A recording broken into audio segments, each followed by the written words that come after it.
فطر الخلائق بقدرته ونشر الرياح برحمته. الصلاة والسلام على الرسول المسدد المصطفى العمجد المحمود الأحمد سيدنا ومولانا ومولى الكونين جد الحسن والحسين معاني والقاسم محمد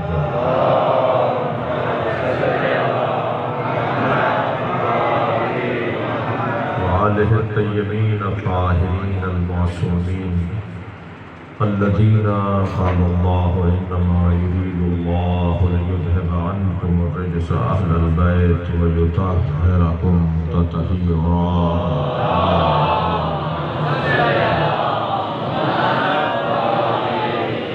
ولعنة الله على أعدائهم أجمعين من يوم عداوتهم إلى قيام يوم الدين. أما بعد، قال الحكيم في قرآن الكريم بسم الله الرحمن الرحيم وجعلنا منهم أئمة يهدون بأمرنا لما صبروا وكانوا بآياتنا يوقنون. صلوات.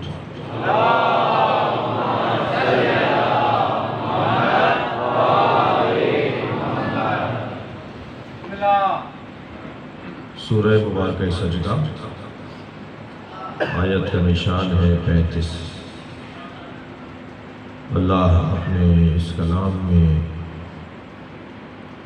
نظام امامت کو بیان کر رہا ہے۔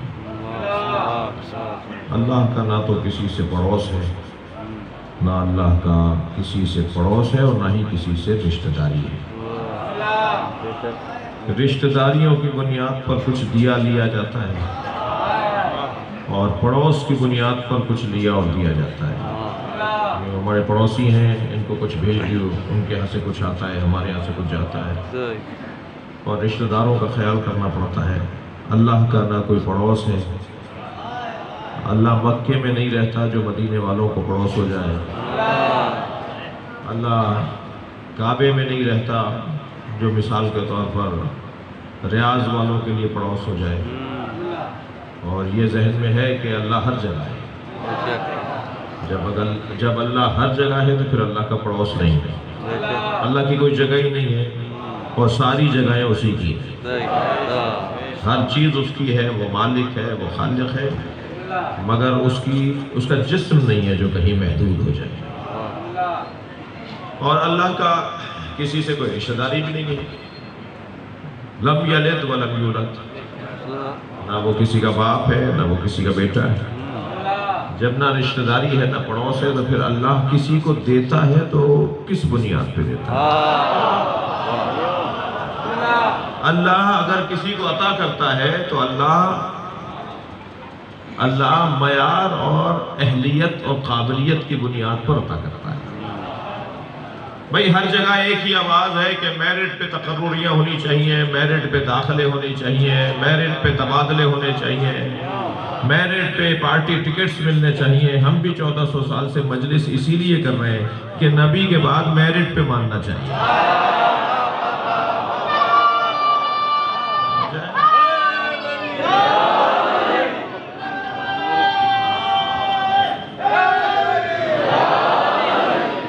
اگر کسی کو بڑا ماننا ہے تو اس کا سبب یہ ہونا چاہیے کہ قابلیت ہو، اہلیت ہو۔ ہم زیادہ بحث کرنے کے قائل نہیں ہیں، اور بحث تو زیادہ لمبی وہاں ہوتی ہے جہاں دلیلیں کمزور ہوں۔ جہاں دلیلیں مضبوط ہوں وہاں ایک لمحے میں بحث ختم ہو جاتی ہے۔ تو جتنا دلیل میری مضبوط ہوتی چلی جائے گی، جتنا میری دلیل مضبوط ہوتی چلی جائے گی، اتنی بحث کی طوالت ختم ہو جائے گی اور بحث مختصر ہو جائے گی۔ ویسے ہی بات مختصر کرنی چاہیے، لمبی چوڑی بات کرنا بہت زیادہ مفید اور ضروری نہیں ہے۔ جی، ہندوستان میں یوم حسین تھا، اور یوم حسین کا عنوان یہ تھا کہ کربلا نہ ہوتی تو کیا ہوتا۔ اور مہمان خصوصی تھے علامہ لکھن صاحب۔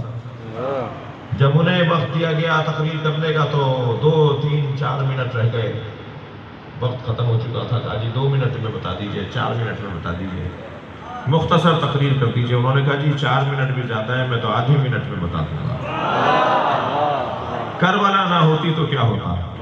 تو نقن صاحب اب مائک پر آئے اور ایک جملے میں انہوں نے کہا کہ اگر کربلا نہ ہوتی تو جمعے کی نماز بدھ کو ہوتی۔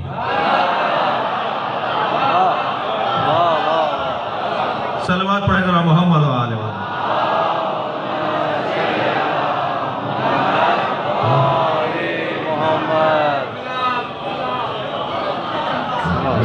موصوف جا رہے تھے جمعے کے دن سفر پر، حاکم وقت، تو وہ جا رہے تھے، نہیں جانے دو بچے کو پریشان ہو رہا ہے، ابھی کوئی جانے دو، جاؤ جاؤ جاؤ جانا ہے کچھ بھی۔ صلوات پڑھیں ذرا محمد۔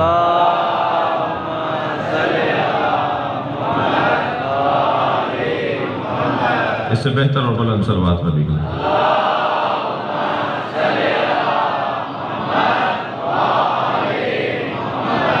شاہ صاحب کو دینا۔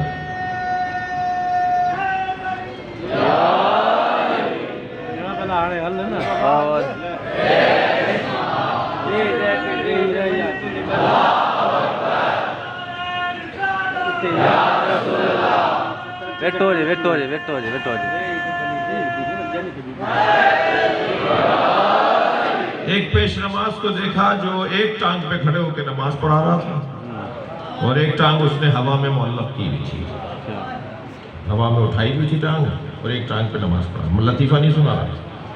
کربلا نہ ہوتی تو کیا ہوتا؟ ایک ٹانگ پہ کھڑے ہو کے نماز پڑھا رہا ہے، ایک ٹانگ اس نے ہوا میں معلق کی ہوئی ہے۔ نماز کے بعد ایک نمازی نے پوچھا حضور یہ کیا ماجرا ہے، یہ کون سا طریقہ نیا نکلا ہے؟ کہنے لگے نہیں، میں رستے میں آ رہا تھا مسجد کے لیے تو چھینٹ لگ گئی، پیر نجس ہو گیا، تو نجس پیر علیحدہ کر دیا اور پاک پیر پہ نماز پڑھا رہا ہوں۔ کربلا نہ ہوتی تو یہ ہوتا۔ ایک زندہ کو باندھ کے لٹایا ہوا ہے، 40 لوگ صفوں میں کھڑے ہوئے، پیش نماز جنازہ پڑھا رہے ہیں، اور وہ زندہ پکار کے کہہ رہا ہے میں زندہ ہوں، میں زندہ ہوں، اور مولانا جنازے کی تکبیریں پڑھا رہے ہیں۔ جب مولانا نے جنازہ پورا کر دیا تو کسی نے کہا حضور یہ تو زندہ ہے، آپ کہہ رہے ہیں جنازہ پڑھا رہے ہیں، یہ تو کہہ رہا ہے میں زندہ ہوں۔ کہنے لگے میں کیا کروں، یہ ایک کہہ رہا ہے میں زندہ ہوں، یہ 40 کہہ رہے ہیں یہ مردہ ہے۔ کربلا نہ ہوتی تو کیا ہوتا؟ صلوات پڑھیں ذرا محمد و آل محمد۔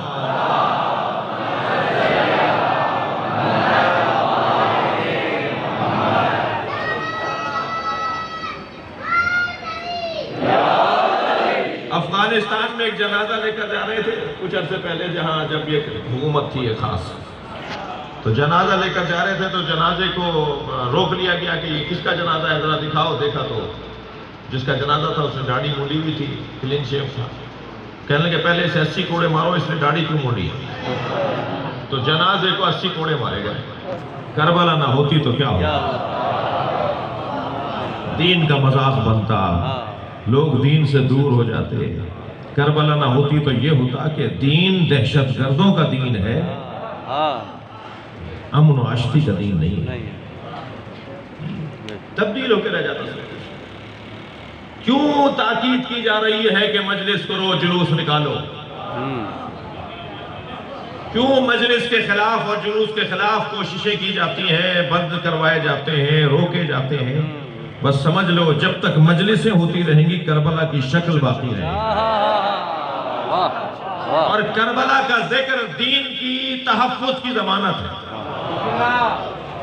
دین جیسا تھا جو نبی لائے تھے ایسا ہی محفوظ رکھنے کی ضمانت کو عزاداری کہا جاتا ہے۔ لہذا میں اپنے سنی بھائیوں سے مخاطب ہوں، عزاداری کسی کو برا کہنے کے لیے منعقد نہیں کی جاتی۔ ہمارے پاس وقت ہی نہیں ہے کہ ہم کسی کو برا کہیں۔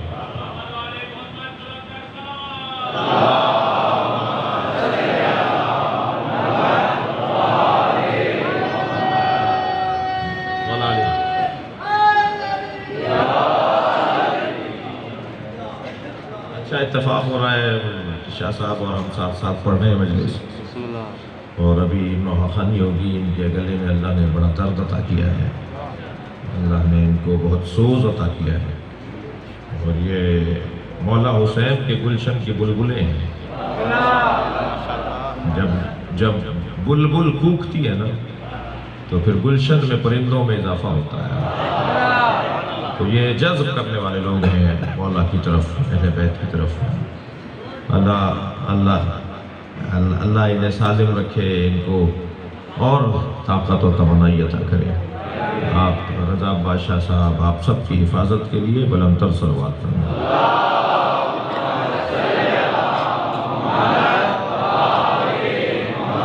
میرے لیے یہ مجلس تھوڑی سی عجیب ہے، اس لیے کہ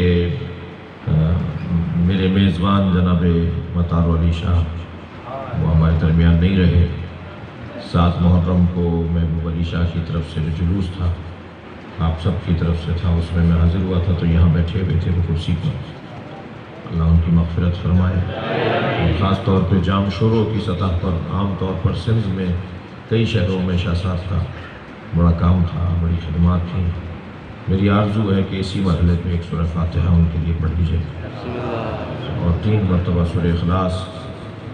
شاہ صاحب سید مطار علی شاہ موسوی میں سید علی نواز شاہ موسوی رحم اللہ من قرأ الفاتحہ۔ بسم اللہ الرحمن الرحیم، الحمد للہ رب العالمین الرحمن الرحیم ایاک نعبد و ایاک نستعین صراط المستقیم صراط الذین انعمت علیہم غیر المغضوب علیہم۔ بسم اللہ الرحمن الرحیم، قل هو اللہ احد اللہ صمد لم یلد ولم یولد۔ بسم اللہ الرحمن الرحیم، قل هو اللہ احد لم یلد ولم یولد ولم یکن له کفوا احد۔ مغفرت کے لیے، اور مہتاب حسین بیمار ہیں، آپ کے ذہنوں میں بھی جو بیمار ہوں، مریض ہوں، پریشان حال ہوں، بے روزگار ہوں، بے اولاد ہوں، مختلف پریشانیاں، مختلف حاجات ہیں ہمارے ذہنوں میں، ان تمام کی برابری کے لیے، صحت یابی کے لیے، مغفرت کے لیے بلند تر صلوات فرمائیں۔